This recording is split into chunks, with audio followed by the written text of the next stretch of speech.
उनसे ज़्यादा श्रेष्ठ हमारे देश के लिए जीने वाले होते हैं। वास्तव में जो व्यक्ति देश के लिए जीता है वही व्यक्ति देश के लिए मरता है। तो हमें देश के लिए जीने वाले लोग बनना है। पुरातन काल में हम देखें तो ऋषि मुनि हुए, जिसमें एक महान ऋषि हुए दधीचि।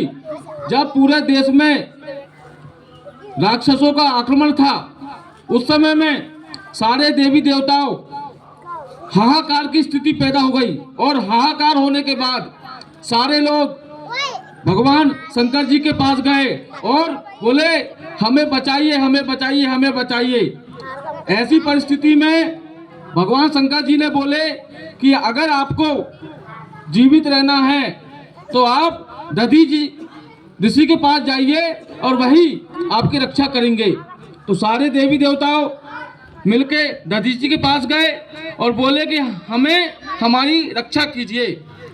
तो ऐसी परिस्थिति में दधीचि जी से सभी ने वो त्याग करके और अपनी शरीर की संपूर्ण हड्डी देके उस से वज्र बना और वज्र बनने के बाद, शस्त्र बनने के बाद उस आतताई का संहार हुआ।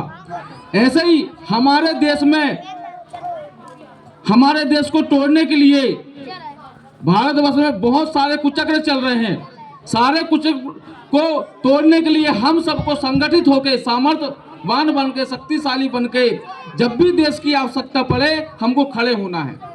और हमारे जो तामिया तहसील है वो पैसा तहसील है। मध्य प्रदेश शासन के माध्यम से हमारे जो अनुसूचित जनजाति के लोग हैं, उन लोगों को अपने अधिकार, उनके ऊपर हो रहा है शोषण, दोहन, ऐसी सारी चीज से मुक्त कराने के लिए भारत सरकार के माध्यम से एक अधिनियम लाया गया है कि अनुसूचित जनजाति के जो लोग हैं उनकी जमीन, जंगल और उनके अधिकार से उन्हें कोई वंचित ना करे और वो जहां कब्जा करके रह रहे हैं वहां उनको दे।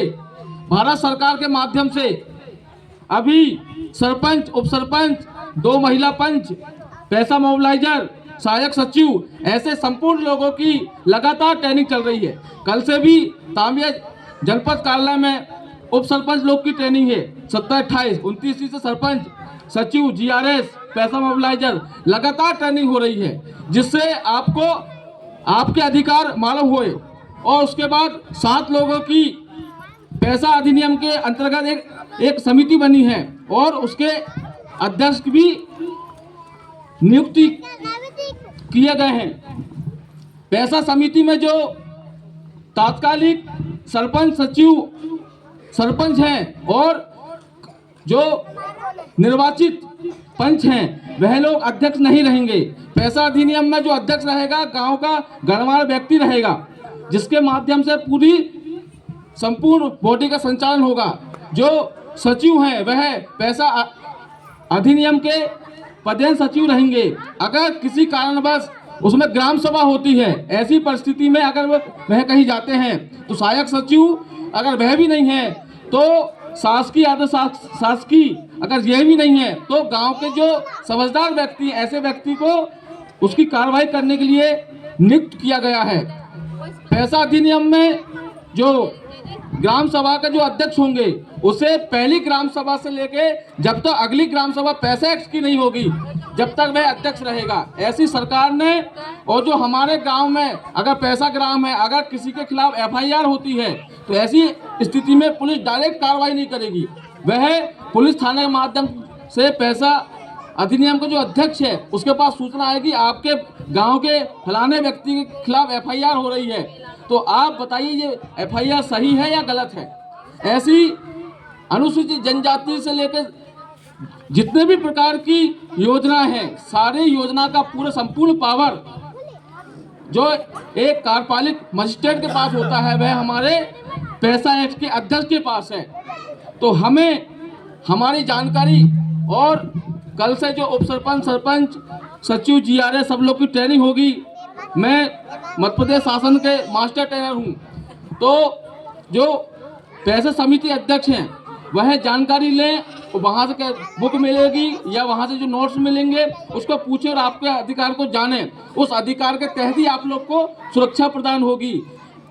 संविधान के माध्यम से हमें बहुत सारे कानून मिले हैं, हमें जानकारी ना होने के कारण हम शोषित होते हैं। जन कल्याण योजना के माध्यम से सरकार लगातार एक एक योजना दे रही है, फिर भी हम लोग परेशान होते क्यों? जानकारी का अभाव है। इसलिए हम लोग जानकारी, संपूर्ण जानकारी लें और सरकार की जो योजना है उस योजना से लाभान्वित हो। भारत माता की जय।